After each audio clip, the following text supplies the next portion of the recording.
Yo, what's up, family? Welcome back to Michelle Commentary. Today we are diving deep into something that is shaking the internet. Africa claims Jamaica as its lost child. But how did Jamaica become Africa's most loved diaspora nation? Let's break it down because trust me, this story is full of history, pride, and pure island energy. Africans love us, especially Jamaicans. Africans love Jamaicans. They love Jamaicans. Ghana, they act just like us. They actually act like us. That's how much they love us. Come on. And the rest of Ethiopia. We used to be kings and queens. We still remain the same. So never forget who you are and where you're coming from. So no matter where in the world you are, you're an African.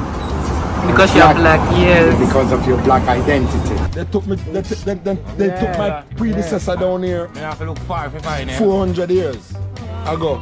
I'm bringing them to the Caribbean, but that's where I'm from. Jamaicans, West Africa. Jamaicans are more African than certain Africans here on the African continent. Yeah. I love these Jamaicans because they know the truth and they know where they're from. They understand Africanism, true Pan-Africanism. Jamaicans that comes from within for the Jamaicans. African unity, Pan-Africanism. We need look, Jamaicans, you are welcome to your motherland anytime, any day. Even in my house, you're welcome. These Jamaican people are the best when it comes to this, and they show so much support even for Burkina Faso's Captain Ibrahim Traore. Yes, the Jamaicans are out here. I saw you guys protesting on the 30th of April in support, in solidarity with Captain Ibrahim Traore. In my opinion, the only one and truly head of state of Africa. All right, so since the CIA is putting up Wilt Chamberlain numbers right now, and they got half the black diaspora in a headlock,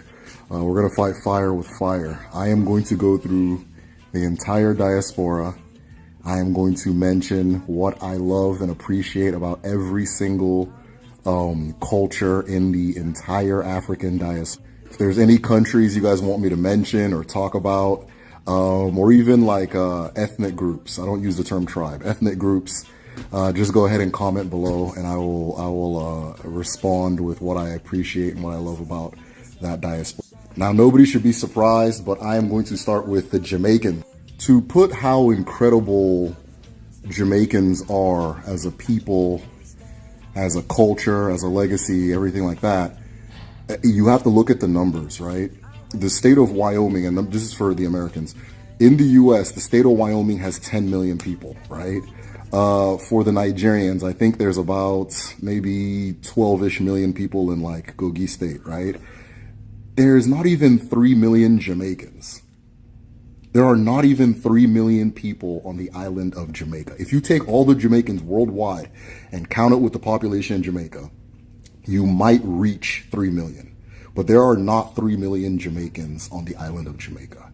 Now, keeping that in mind, that tiny island and that relatively small group of people have produced more world-changing, history-making, culture-defining people, ideas, art, food, language, any aspect of human endeavor. They are in the top 3, right? If they're not number 1, worldwide. And they never forced any of it on anybody. But the flavor level was just so high with how Jamaicans do what they do that everybody gravitates towards it. So that's why I'm starting with Jamaicans. I love Jamaica. I love Jamaicans. I have an Igbo language school. We get a lot of Jamaican students just because of the common ancestry. And one of the things that really keeps me going and makes me feel good is when you guys notice the Igbo words in your patois. That's just one of my favorite things in the world. I can take it all the way back to music, right? Jamaican music has had a profound impact on my life. I'm a very, very old school dub reggae person. But just the whole gauntlet, dance hall, everything like that, I'm with it, right? I can even go all the way back to big band, right? That kind of thing.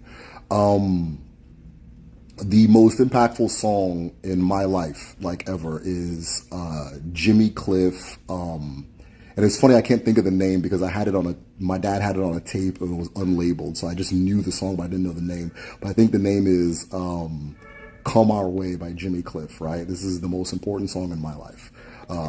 And most people will give you either a Jamaican athlete, artist, art, concept, creative, whatever, that will probably rank in their top 10, right? Or else you just don't have a soul. So I'm a Nigerian. I love Jamaicans. The first diaspora group I'm showing love to is the Jamaicans. I got love for all. Hey, hello folks. Big shout out today to Jamaicans and Caribbean. Like, there's no amount of love that an African gets in the diaspora than from a Jamaican. Jamaicans, we love you. And just, it's in gratis, like free love, man. I've lived across the world, and Jamaicans, yo, we love you back. We love you back. You are part of Africa, man. You're just one of the African diaspora, the main diaspora. We love you, Jamaica. To understand this love, we gotta go way back to the roots of struggle, unity, and culture. Jamaica didn't just emerge. It rose out of resistance. From the days of slavery and colonialism, Jamaican fought for freedom. And that fire connected deeply with Africa's liberation movements. Leaders like Marcus Garvey, born in Jamaica, shouted, "Africa for the Africans," long before independence was even a dream. Garvey became a symbol of Pan-African pride, inspiring not just Jamaicans, but nations across Africa. And that's where the bond truly began. Now, fast forward to the global stage. Who carried Jamaica's message to the world? Who else? Bob Marley, the legend himself. It was about revolution, love, and unity. Songs like Africa Unite and Zimbabwe turned him into a hero across the continent, from Ghana to Kenya, Nigeria to South Africa. The name Jamaica became a symbol of hope, rebellion, and spiritual strength. Africa didn't just listen, they felt it. Today, the connection is stronger than ever. Africans are rocking in dreadlocks, just like me, dancing to reggae and dancehall, and flying Jamaican flags at festivals. And in return, Jamaicans are embracing African ancestry through fashion, food, and identity. Whether it's Afrobeats mixing with dancehall or African YouTubers reacting to Jamaican culture, that unity is real. Family. Even governments are linking up. Did you know Ghana launched the Year of Return and officially invited Jamaicans to reconnect with Africa? Let's be real. Jamaica might be small, but it's mighty. The spirit, the fight, the music. It all screams Africa's lost child come home. From the Rastafarian movement to the Black empowerment wave, Jamaica became Africa's mirror, a living reminder of strength and survival. Everywhere you go, you will hear respect, one love, bless up. That is Jamaican, and Africa recognize that is Jamaica. And African recognizes it instantly.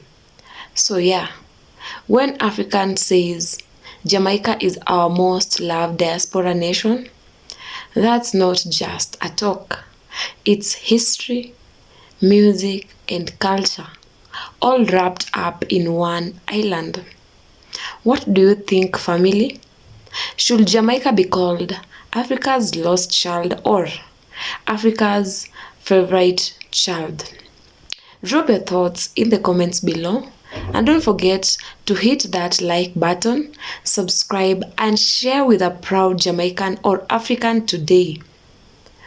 One Africa, one Jamaica, one love.